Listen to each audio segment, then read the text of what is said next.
Est-ce que ça va? Est-ce que ça va? D'accord. Nous allons commencer maintenant les cours. Mais avant la pratique, nous allons faire ce que nous appelons la formation éducationnelle. D'accord? Bien. On va faire le B.A.B.A. du karaté. On va faire le B.A.B.A. du karaté. Le B.A.B.A. c'est quoi? C'est connaître le fondement du karaté que nous faisons. Qui va me dire la signification du mot karaté? La signification du mot karaté, toi? Karaté est un mot... Il faut parler fort, hein? Karaté est un mot japonais qui signifie combat aux mains nues sans aucune arme. D'accord. Qui va me donner une autre signification encore? Karaté, Noura? Karaté signifie kara et té. Non. Karaté signifie quoi?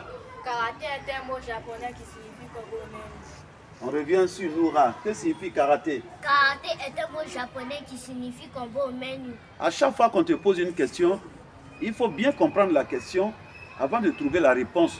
Sinon, tu risques de passer à côté de ce que tu connais déjà. Donc, karaté est un mot japonais qui signifie combat aux mains nues. D'accord? Combat aux mains nues, ça veut dire quoi? Combat aux mains nues, ça veut dire quoi? Combat aux mains nues, ça veut dire combattre sans armes. Ça veut dire combat sans armes. D'accord? Ça veut dire combat sans gourdin, sans couteau, sans machette, sans pistolet, etc., etc. Donc, le mot karaté signifie combat sans armes. Et c'est un mot qui vient du Japon. D'accord? Voilà. Quelles sont les armes du karatéka, Noura? Les armes du karatéka sont les différentes parties de notre corps. Bien. Kenza, sa petite sœur. Quelles sont les armes du karatéka? Parle fort. Les armes du karatéka sont les différentes parties de son corps. Reprends. Les armes du karatéka sont les différentes parties de son corps. Voilà, qui sont? Montre-moi Le suku, Le quoi? suki, Oui, le shito, oui, le ampi, oui, le ichi, oui. le tate. On l'applaudit. C'est bien Kenza. Kenza, c'est la petite sœur de Noura qui est en train de parler. D'accord? Noura que vous voyez, c'est sa petite sœur qui est Kenza. D'accord? Et Kenza, je suis sûr qu'elle sera très forte comme sa grande sœur. Ok. Maintenant, dites-moi, comment s'appelle la tenue que nous portons ici pour pratiquer le karaté? Qui va me dire? Adon là-bas. Le kimono, le karaté-ji. Le kimono ou le karaté-ji. On est d'accord avec lui? Maintenant, comment s'appelle l'endroit où nous sommes? L'endroit où nous pratiquons le karaté. Toi? Le dojo. Nous sommes au dojo. Parlez fort pour que votre voix puisse être prise en compte ici par notre caméra. Maintenant, comment on appelle le maître dans la langue des Japonais? Le maître dans la langue des Japonais? Oui? Sensei. Fanny dit sensei. À côté de Fanny, qu'est-ce que tu dis? Sensei. Sensei.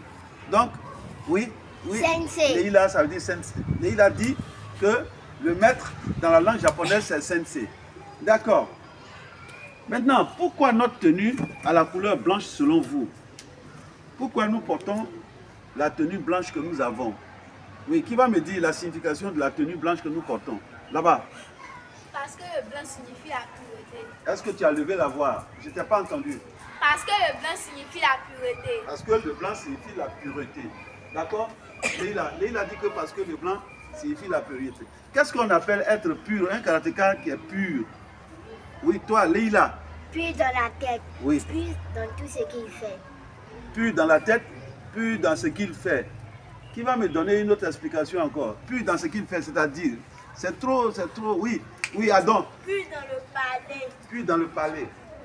Quand on dit quelqu'un est pur dans ce qu'il fait, ou bien il est pur dans le palais, ça veut dire quoi? Quand on dit quelqu'un est pur dans le palais, ça veut dire quoi? Oui, toi. Il ment pas. Il parle fort. Il ment pas à ses parents. Il ne ment pas à ses parents. Voilà, assois-toi là. Voilà, quand quelqu'un est pur dans le palais, il ne ment pas à ses parents.